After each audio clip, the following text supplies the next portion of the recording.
Good day! Are we digitally ready? This is a question that teachers and learners are probably asking right now. With the advent of DepEd's Digital Rights program, the Open Educational Resources, or OER, was woven together and finally realized. This project prioritizes the necessity to enhance the digital literacy skills of every teacher and learner in the country. Our OER mission is to connect the disconnected. OER is indeed an innovative initiative with a lofty aim to get disconnected schools and last-mile schools connected through ICT even without an internet connection. It is designed to cater to the need of these schools for interactivity, digitalization, and delivery of 21st century skills that will ensure that every learner is future ready. Join us in another training workshop and learn more about open educational resources, whose primary purpose is to provide support and assistance to learners and teachers in this rapid advancement of technology. Our goal is to build and strengthen the capabilities of public and private teachers, school heads, and supervisors by teaching you to create and design interactive, localized, and contextualized instructional materials for teaching using basic, advanced, and proficiency software and tools. Surely, this will be another exciting and engaging webinar training workshop. Together, let's all rise amidst this crisis. Para sa bata, para sa bayan, para sa guro. Sulong edukalidad!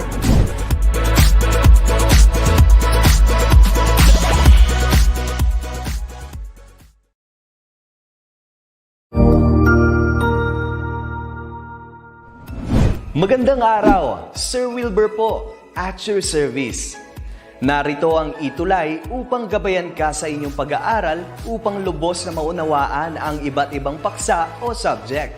Ang ETUlay ay isang free online tutorial class na pinangungunahan ng ICT's Educational Technology Unit sa pamumuno ni Undersecretary Elaine Del B. Pascua. Ang programang ito ay hindi lamang para sa mga bata, kundi ito rin ay magsisilbing gabay sa mga magulang at mga guro kung paano nila ituturo o gagabayan sa bawat asignatura ang kanilang mga anak o mga estudyante. Sa kasalukuyan, ang self-learning module mula sa rehiyon ng Calabarzon at kilala sa tawag na pivot ang ginagamit sa ating ETUlay online class. Kaya ano pang hinihintay ninyo? Ihanda na ang inyong mga ballpen o lapis, papel o kwaderno at samahan kaming itulay ang pagkatuto para sa bawat batang Pilipino. Sama-sama tayong magtutulungan para malampasan ang mga hamon sa panahong ito. Halina't matuto kasama ang inyong online tutor sa oras na ito.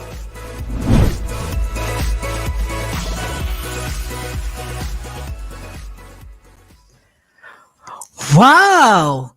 Good afternoon, our dearest learners. How are you today?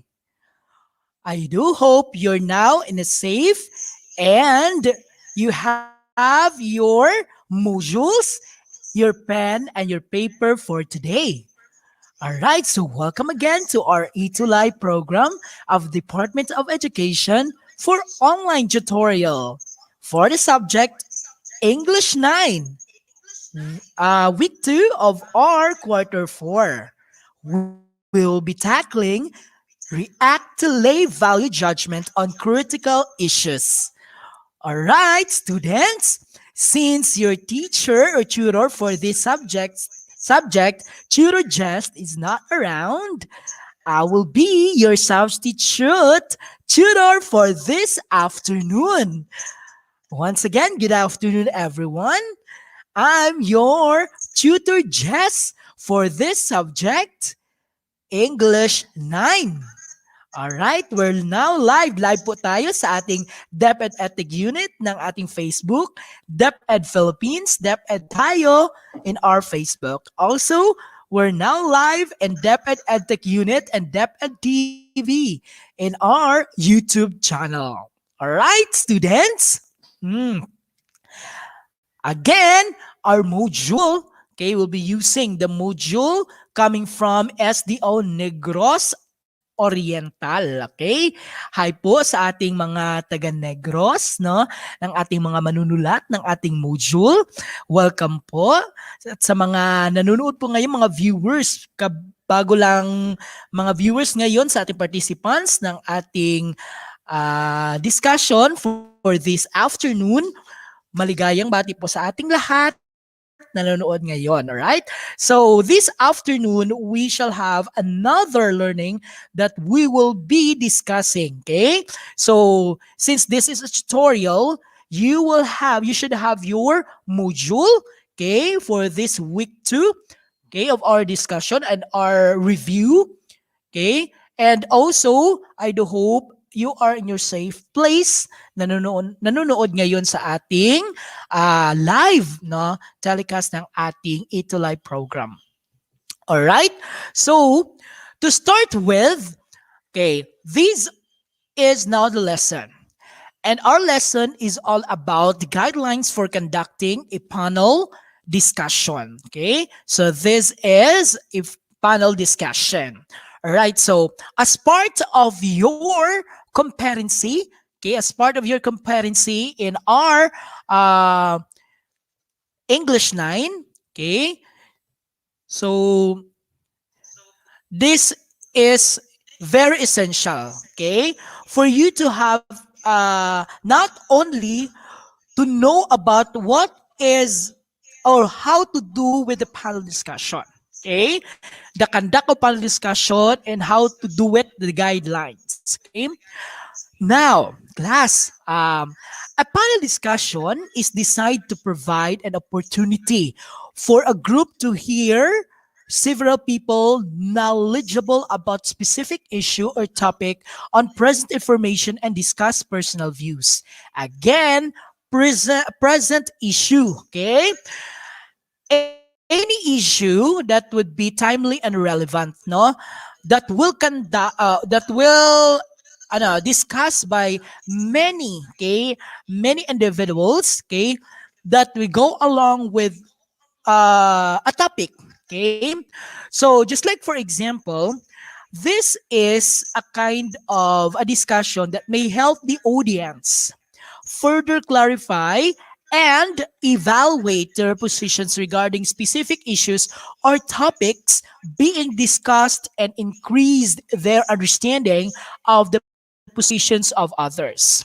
So, meaning to say, this is vital and essential for us to know about what's in the issue. Okay. So, this is a kind of panel discussion scenery, okay, na makikita natin, all right? So there are different speakers, then how to do it, okay, based on the guidelines, all right? So this is a panel discussion. Okay. Now, arrange jumbled letters to form a meaningful word based on the description, all right? Class, anybody from our viewers right now, okay, to give me your answers. What would be your answers, okay, for this following what do you call this activity, okay, or items, okay. So I will read to you the definition of this. Then out of definition, you arrange the jumbled letters. Okay, students?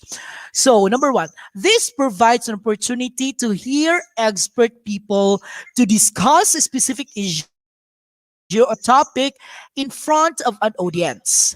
What is this, students? Anybody from the group of our viewers right now who can answer about this? Okay, according to Leo J. Tenko, according to him, this is panel discussion. Is he correct? Tama ba si Leo? Okay?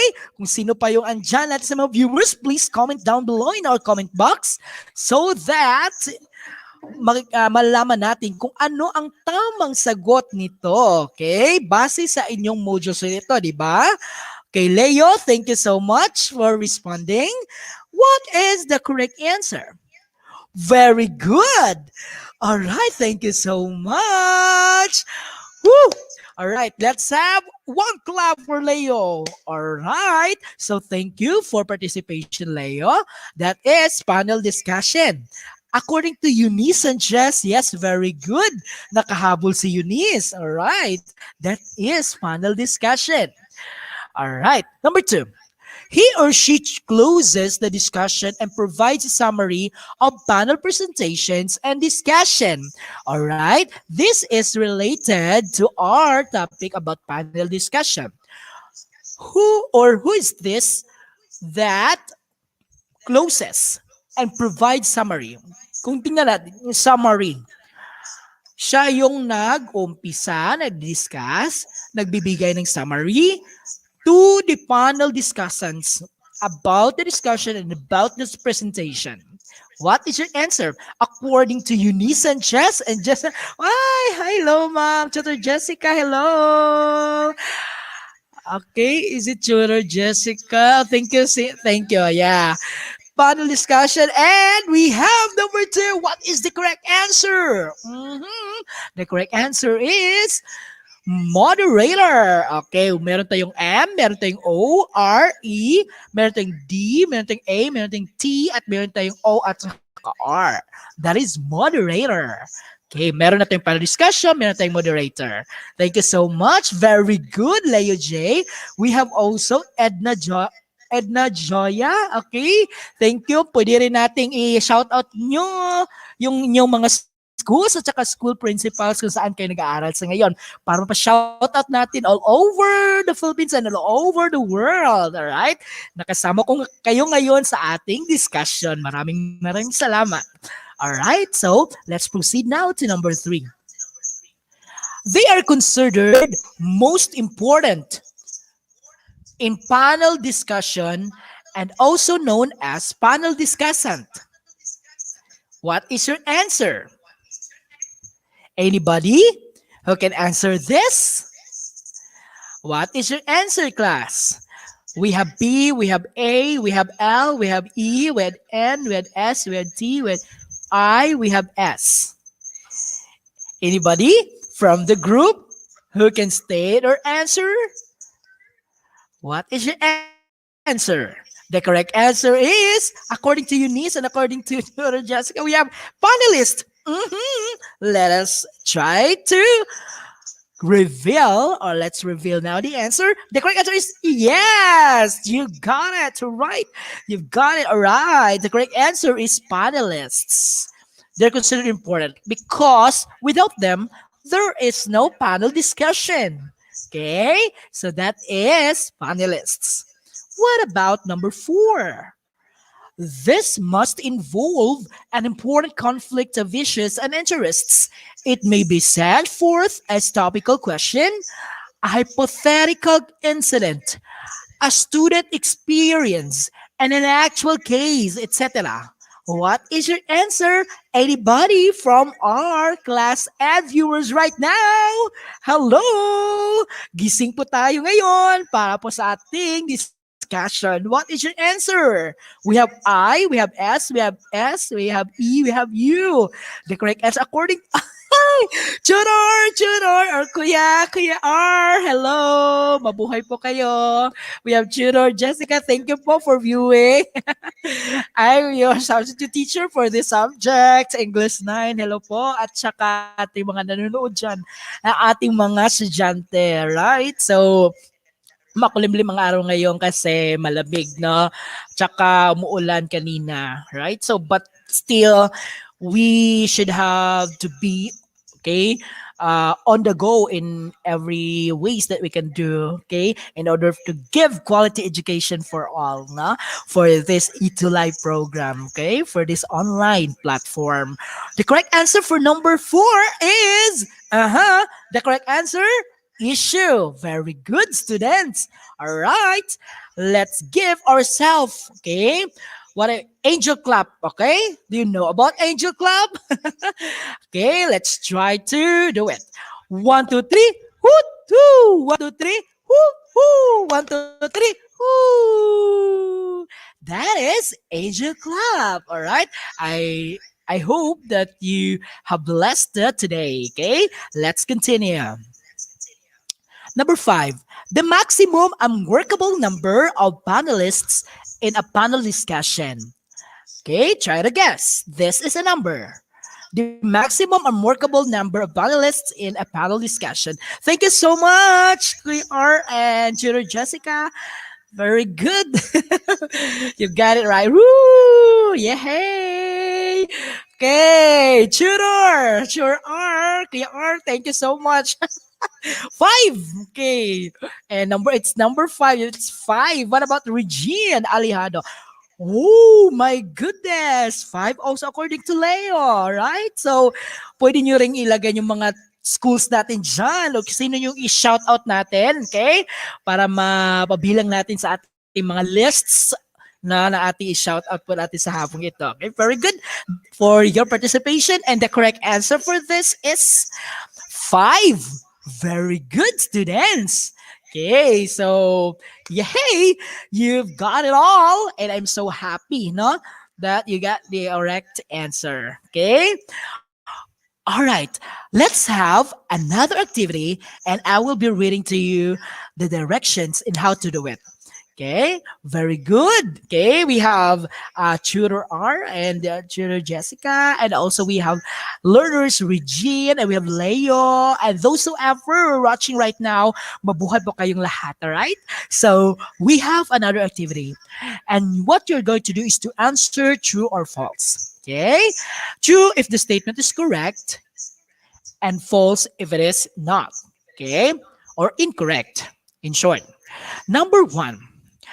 Social injustice issues would be things like unfair labor practices, racial discrimination, age, ethnicity, gender, discrimination, and so on and so forth. What is this? What is the correct answer? Is it true or is it false? Okay, meron lang kayong dalawang pagpipilian na answers out of this statement. Anybody from the group who can answer this one? Is it true or false? All right. Kuya R, active participant for today, and well, to Jessica. And to those who are learners right now, please comment down below, okay? Tingnan natin kung makatama kayo sa ating mga questions and ating activities right now, all right? So the correct answer for number 1 is true. Very good. You've got it. All right. That is true. All right. So this time, let's proceed to number 2. Regine, you got it right. Okay. And also, Cheer Jessica, hello po. Okay, follow din nyo rin sila no, sa ating mga subjects dyan na tinuturuan nila o tinututor nila. Tutor Rainier and Tutor Jessica, right? Thank you po for participating this time, all right? So together with my students. All right. So for number 2, discrimination is a normal and natural practice in the society. Is it true or is it false? Let's try to guess. What is your answer? All right. So anybody from the group who can answer this one? Discrimination is a normal and natural practice in the society. Anybody from the group? Okay. You write the number and you write what is your answer. For number 2, according to Regine Alejado, according to her, false. What about the others? According to Tutor Jessica, we have, okay, false. What about the other? Anybody from the group of our viewers right now? Our dearest participant, the learners, okay? So, comment po kayo kung ano po mga answers natin dyan so that align ko po kayo kung ano po ang mga tamang answers ng ating activities for today. Kasi we extract these questions and we extract these activities from your modules, okay? Okay, the correct answer for number 2, according to Rumor Servano, false. Ano itong discrimination? Is it positive or negative? Let's try to see. False is the correct answer, right? So why is it? Because natural practice? No. Discrimination is somewhat like it's an offensive.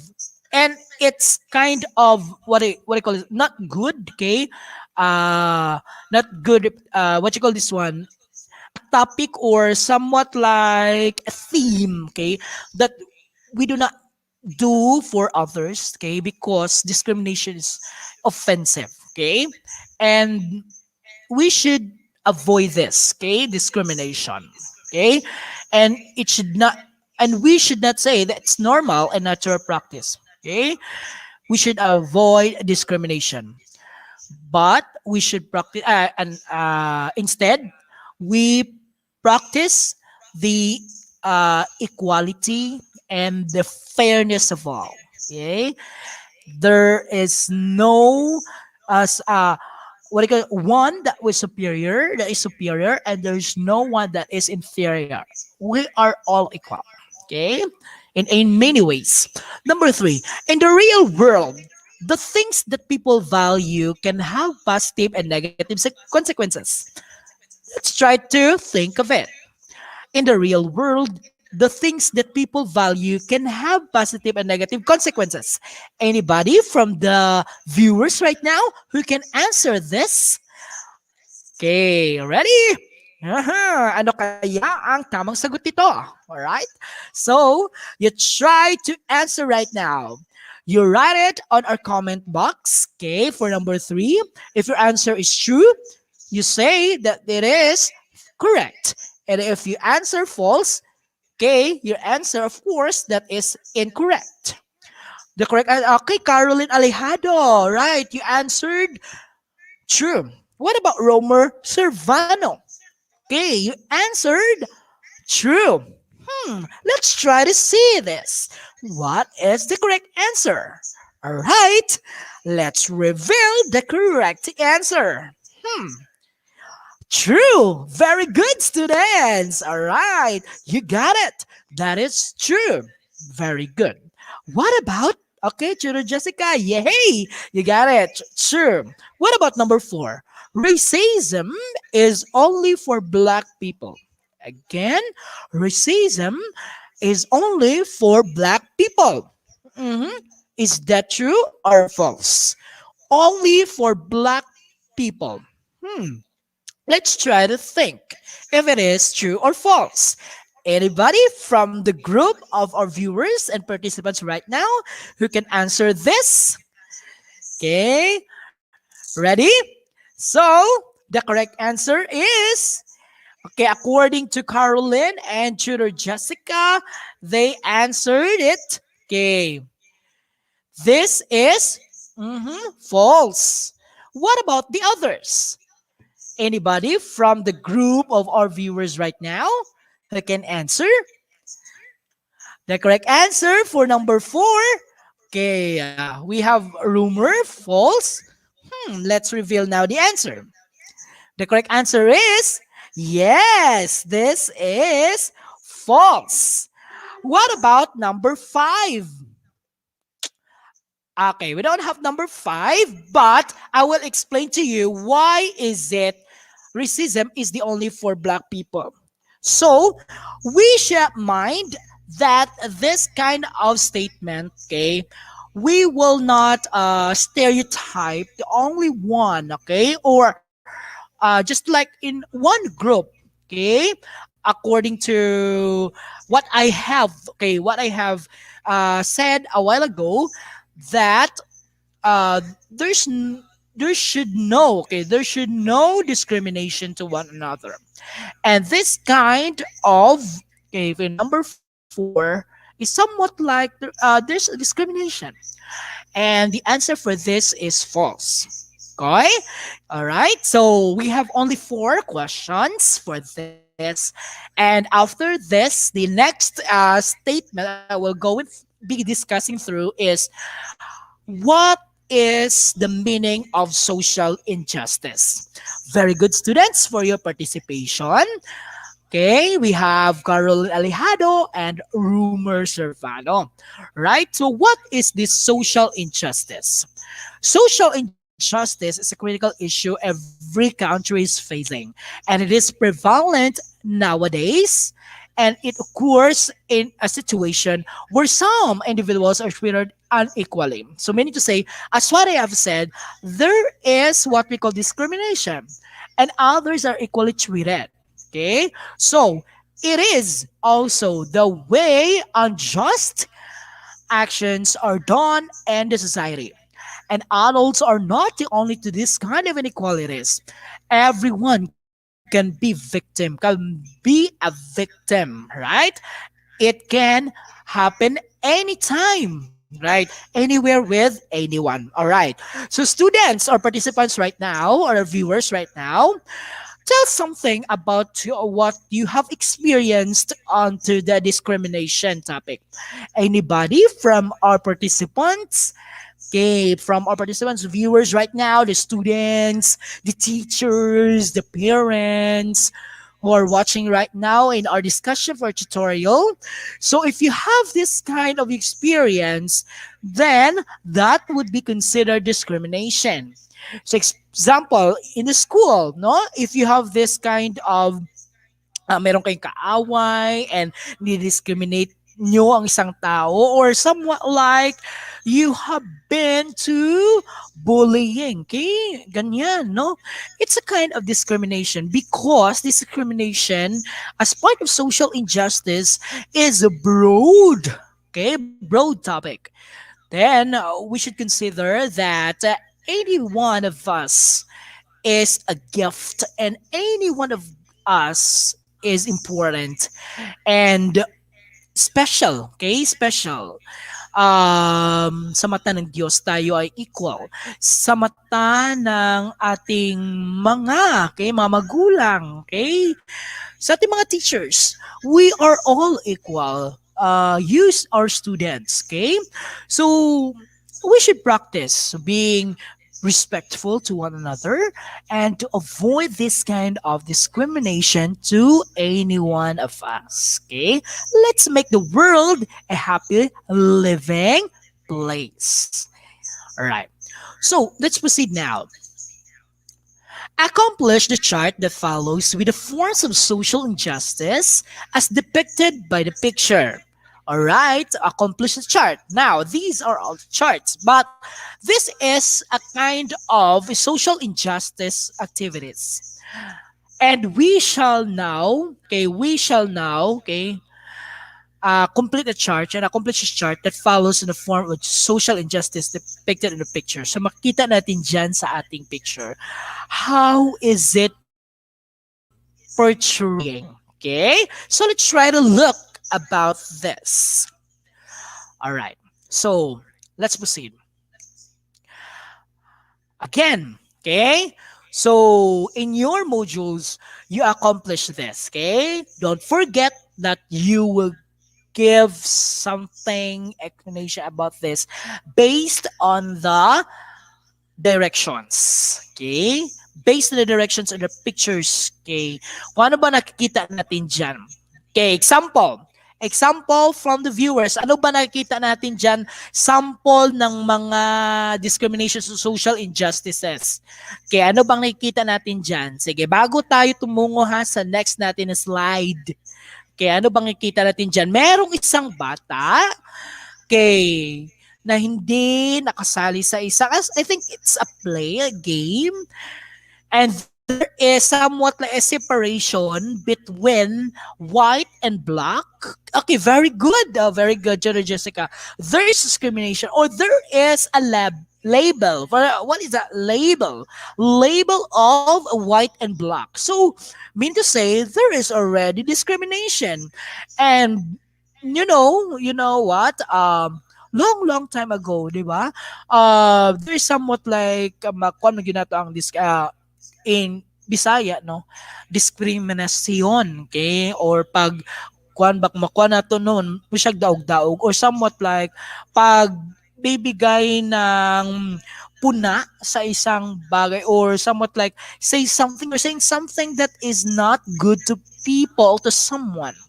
All right, so kahit ngayon, di ba? Pero dapat natin isa lang alang ang pagiging, okay, marespetado o pag-respect sa iba. Okay? It's not only in our countries, okay, but all over the world, no. We should, no, portray to be respectful to all, okay, para i-respect din tayo, okay. Meron ding diskriminasyon ng sino yung mga magagaling o sino yung mga not so that kind of a person, okay, na hindi siya magaling. But according to Howard Gardner, okay, we have this kind of persons, we have these kinds of intelligences of different people in the living world, no?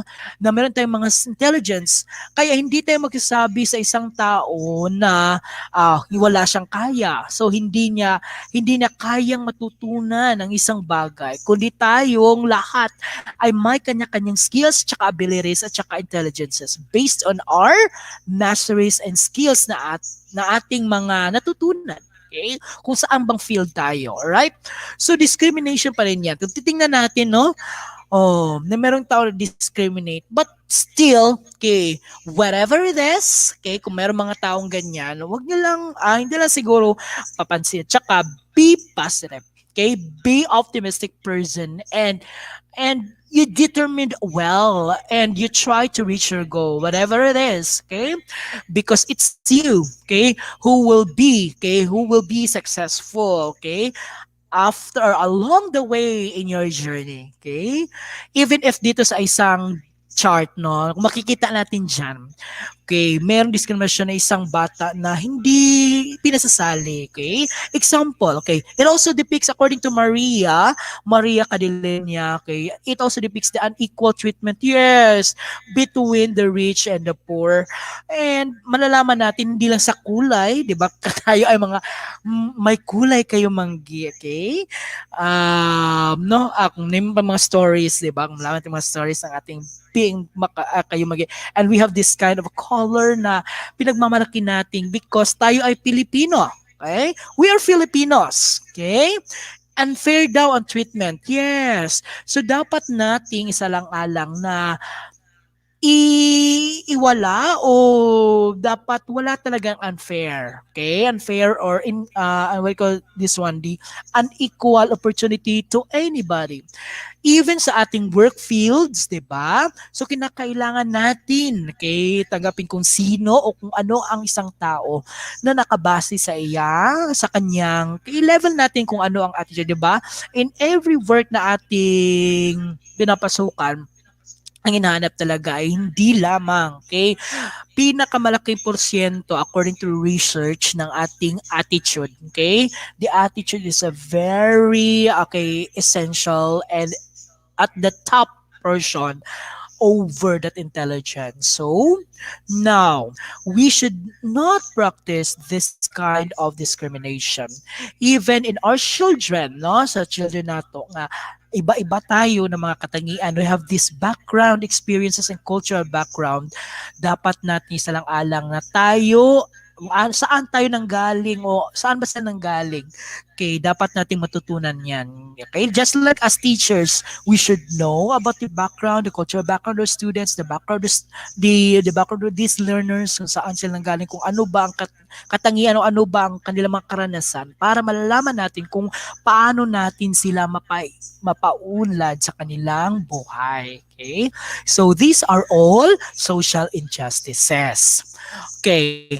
In your previous module, you learned how to judge the relevance and worth of ideas, soundness of the author's reason, and the effectiveness of presentation. So this time, you will study on reacting to lay value judgment on critical issues that demand sound analysis and call prompt actions. All right, let's proceed. Think about the colors brown and black. Okay, answer the questions that follow critically. All right, to you, my dearest viewers and the participants this afternoon. Okay, pwede niyong sagutin ito base sa inyong mga karanasan. Okay? Number 1, tingnan natin. Pwede kayo mag-comment ha ng sa ating comment box. Okay? So number 1, as to of the skin colors, what color do you choose? Alright? Sige, magbibilang ako ng 5. Kung ano ba mga colors, okay? Would you choose? 5, 4. Comment down in our comment box. 3. Anybody from our viewers and participants right now? 2. What is your answer? Hello? Okay, again, the question is, as two of the skin colors, what color do you choose? According to Chiro Jessica, natural color. Oh my God, natural color. Love ko rin yung natural color. Okay, just like us, no, in our pagka merong skin ng kayo manggi. Okay? Next, we have according to Leo Brown. According to Caroline White, okay, paglota siguro, no? Gusto magpaglota. Kasi tayo mga Pilipino, di ba? Tayong mga Pinoy, mahilig magpaputi. Okay, mahilig magpaputi. Iba't ibang mga solutions sa ating ginagawa para lang maputi. Okay? But in other nations, didn't you know, no, sa ibang nations, sa ibang people, ng ibang countries, mahilig or nagagandahan sila sa ating skin, okay? Kasi it's natural and it's kind of a balance between, okay, it's it kind of, kung sa kuan pa, well-baked. Okay, no? Well-baked talaga ating skin. So, be proud to be a Filipino, okay? And anybody of us, kahit man ma-black, mapa-brown, mapa-white, so we accept one another. We should teach ourselves to be fair. We should teach ourselves to be respectful to one another. According to your responses, okay, with natural, brown, the white, the brown, anong pang... okay, well, Domingo reaction, anong pangalan? Chiro Jess, anong pangalan mo? Okay, because it's our own color. Yes, tama naman, di ba? True colors and natural colors of us. Okay? What prompted you to choose it? Anybody from the group? Bakit nyo napili itong kulay? Alright? Comment down below. I will. Okay, pwede kayong word lang or any phrases or words na pwede ninyong masagot dyan. Okay? 5, 4, 3, 2, 1. All right. According to Junior Jessica, we have because it's our own color. What about the others? Okay. What about the others? Prompted. Bakit nyo napili ang pagiging brown? Bakit nyo pili ang to be white no, as we are? Or anything na pwede ninyong ma-shade, no? Bakit nyo napili ang kulay na yan? Okay? According to Junior Jessica, it's our own color. If you have two friends and one is brown skinned and the other is white skinned, okay? According to Domino. Okay. All right. So, white skinned. Do you think one friend is better than the other because he is a whiter skin or vice versa? Okay. Tingnan natin. Mapili mo ba yung sino yung mas tatanggapin mo, white ba o tsaka yung brown? Okay, ano ba ang tamang sagot diyan? Okay, if you have two friends. Okay, so for me, okay, if I have these friends, example, I have these friends, Jessica and our tutors, they have this kind of a complexity of colors, no? But, okay, as a friend to them, I will teach myself and will accept them, whatever it is, because they're my friends. And I will, ikuan talaga natin yung attitude natin na tanggapin talaga acceptance to one another because they are our friends, okay? Whatever it is, okay? Ano ba yung attitude nila, kung ano ba yung katangian nila, kung ano ba yung gusto nila, let's support. But we can say that, or however, we should say that any one of us, okay? Any one of us, okay, is important. And what do you call, as how they have this spark, okay, into our life, okay? All right, so even we have these different kinds of friends, okay? Thank you so much for participation. According to the tutor Jessica, please, number 2, okay? Prompted, okay.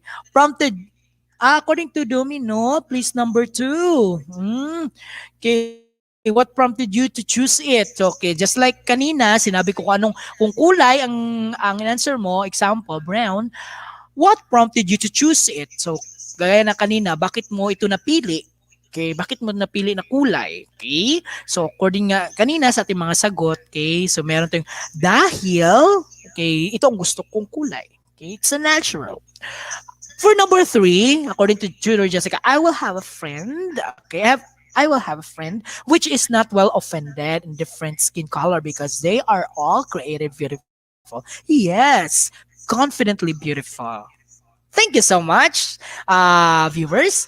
What would you think if your friend feel about it? You prefer one or other because of his or skin color. The number five. Do you think your friend's skin colors matter to you? Why or why not? Great, true. Yes, Sir Jessica. What would you think if your friend feel about it if you prefer one? Ay, for para sa akin, no, kung para sa akin as your tutor, so I feel that kind of if mag-unfair or mag-choose siya ng one, so ma-disappoint or somewhat like ma-degrade yung feeling mo. Just like no, sa room nga no, kung sana sa normal pa tayo na sa room, 'di ba? So ma-feel yung may isa estudyante or merong isang grupo, 'di ba, na merong discrimination, no? But yeah, we will not kanang kung ano ang ginagawa nila, no? Copy natin kung anong imitate, kung anong, but we should think with ourselves, no, na lahat-lahat ay pantay-pantay lamang. Okay? So, there's no superior and there's no inferior. So, do you think your friend's skin colors matter? Also said daw. According to Jessica. Okay, do you think your friend's color matter to you? No, it's not. Okay, for me, it's not. Okay, so I do hope you have also same sentiments about me. Okay, so about this. So it's not good to be to have this kind of discrimination. So there are many critical issues that our world is facing.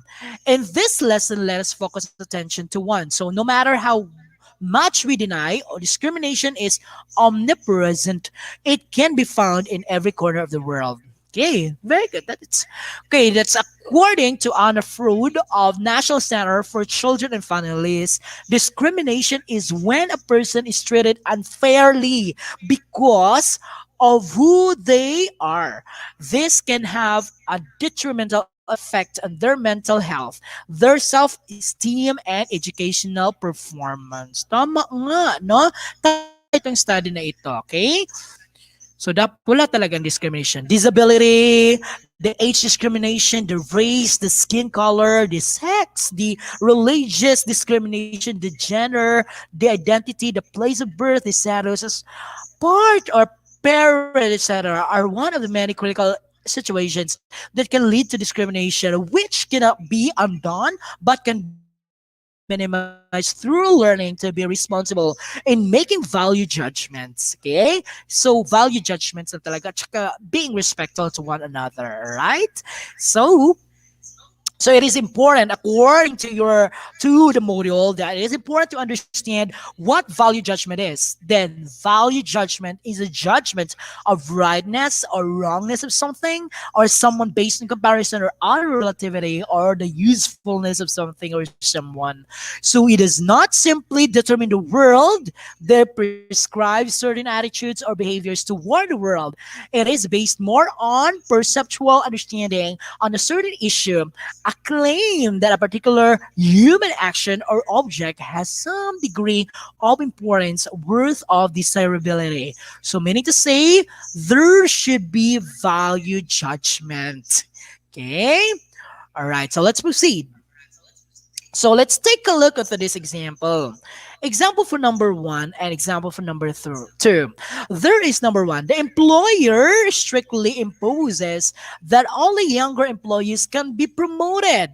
But in our value judgments, the company must offer a fair promotion to all employees regarding or regardless of their age. Age should not be the basis for promotion. Okay, there should be value judgment of this. Well, because there's a discrimination. Nakita na mayroong discrimination. Number two, seafarers who lost their hands, feet during work hours will be given benefits but will lose their jobs forever. Now, and for value judgment, Marina should take care and offer alternative jobs to those superiors who become disabled because of their work. Tama nga naman, di ba? That is our value judgment because there is a discrimination already. What about number three? Most of our airlines worldwide do not accept flight attendants who move most in the face. Okay, but in this value judgment, we consider most as part of the body and not an imperfection.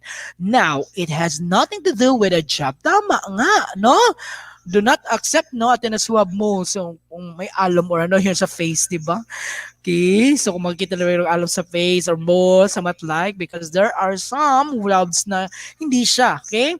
Meron yung physical, no? Yung tangkad, no? Meron ding mga ganyan discrimination. But, okay, there is a value judgment now that we consider everything, okay? We consider everything that one have these features, physical appearances. So we will accept those. All right. So remember, one way to get a quick handle on the nature of value judgment is to see that any statement of fact can easily be converted into a valuable judgments by introducing the value term, the descriptive and normative. Descriptive statement is just what you think it is. Think it is. That is descriptive. It describes the situation. It simply tells us what is the case. On the other hand, normative statement is a claim about something should be. So meaning it's a thing should be done. But in our description, it's just like a statement that is describing. All right. So let's proceed now. That is descriptive and normative. All right. So examples of descriptive statements. Examples, we have the mug of coffee in front of me is now at the room temperature. I had a toast and eggs for breakfast this morning. Kevin is under 6 feet tall. Tall, all right. That is descriptive statements. What about normative? If you wanted to pass the test, you should have studied harder. You should, as what I've said, normative statements are those that you should be done. Okay? Star Wars Episode 7, The Force Awakens is better movies than Star Wars Episode 1. Okay? The Menace. Okay. Star Wars The Force Awakens is better. So meaning there is now a comparison. And there is now one that is not good. There is comparison anyway in this for number two. Okay. Not only that you should have to, but you have to select. Okay. You have this selection and comparison between the two, the Star Wars Episode 7, Star Wars Episodes 1, Phantom of Menace. Okay. Now, if an employer finds that older people are underrepresented in their workplace, they can state in the requirement adverts that older people are welcome to apply. Number four, President Bush did his best to defend the country from terrorism. So I think he deserves more respect. Okay, this is a kind of a statement that is for normative. All right. So there is uh,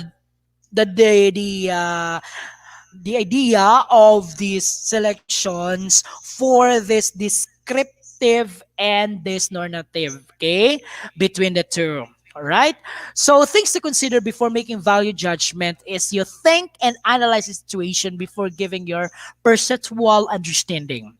Give your value judgments without bias, and before giving statements, always put yourself on a situation they are in and speak your side as if you like are one of the persons involved in the issue. Okay, thank you. And reflect. And the last is speak with concerned heart to avoid negative criticisms.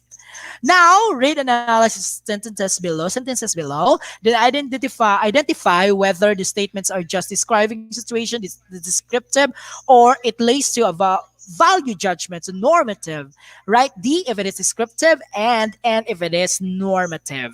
For number one, what is your answer, class? Viewers from our place right now, what is your answer for number one? Michael Jackson died in 2009. And for number two, surrogates should make life sustainable sustaining treatment decisions based on their knowledge of patients' preferences. Anybody from the class who have this kind of analysis? If your answer is descriptive, you write D, and if your answer is N, you write normative. Okay, according to tutor Jessica, and I think there are some others who will answer, but you tried it in your modules. Okay, number one is the correct answer is D. That is descriptive. Very good. What about number two? Surrogates should make life sustaining treatment decisions based on their knowledge of patients' preferences. The correct answer is. Mhm, yeah, you're correct. The letter N, that is normative. Should make. From the word should make. And there is a sustaining treatment decisions based on knowledge of patient's preferences. Very good. What about number three? The car is red. Number four, jazz is better than pop music. Five, killing an innocent person is wrong. Number six, the river is flowing quickly. Okay, according to Tutor Jessica, that is N. Okay, what number is that, Tutor Jessica? All right, for number three, the correct answer is anybody from the group or from viewers, you can answer this one. The correct answer for number three is okay. This is D. Just like a describe, you describe, no, you only describe. For number four, jazz is better than pop music. There is now a comparison. Okay, just like I've said earlier, that is normative. Very good. Okay, thank you so much, Jessica, for the support. Okay, we have number five. And any of those who are okay viewing right now, killing is an innocent person is wrong. Okay, that is normative. Okay, for number six, the river is flowing quickly. Okay, flowing quickly. You're just like stating, okay, describing. So meaning to say D, very good. That is a D. Number seven, no face masks, no entry. Number eight, low sugar consumption reduces risk of diabetes and heart failures. Number nine, your electrocardiogram results are normal. And number 10, it is good that Bernice studied hard for her test. What is your answer for number 7? That is tan tan tan, tan. Mm-hmm. Correct answer is N. Okay, normative. For number eight is D. Low sugar consumption reduces risk, diabetes, and heart failures. And for number 9, your electrocardiogram results are normal. So just like you're giving descriptions, you're giving what do you call this one? The explanation of this. Okay. Number 10, it is good that Vernice studied hard for her test. Okay, what is your answer? The correct answer is N. Okay, very good. Okay, I do hope you got all the items right. So based on the descriptions, based on our analysis about this and about value judgment from the beginning of our what do you call this one issues, okay? The unequal treatment or this kind of issues that is the inequality, okay? And based on our discussion, we should, okay, the best that we can do is to respect one another, and there should be no discrimination at all. Then out from that, we discussed also about our descriptive and normative topics, okay, out of those. All right, so I think that's all for this afternoon about discussion of our English 9. Then see you together with your tutor Jester, okay, for this time for this subject English 9. Then I do hope you've learned a lot about this, and thank you so much for our viewers right now, especially tutor Jessica, tutor Rainier, and to those who are here, and of our viewers, especially to you, our dearest learners, the parents and co-teachers who are watching right now. Thank you so much, and I think that's all for this afternoon. This has been your tutor Jess. Okay, see you in the next episode, and don't forget to tune in and stay in for our next subject, English 10. Okay. Alright, so see you no, in the next episode. Only here at ETUlay program of the Department of Education Philippines.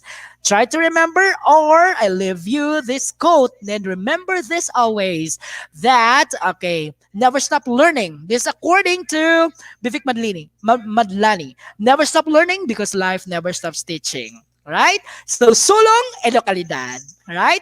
DepEd, tagumpay. Heyo!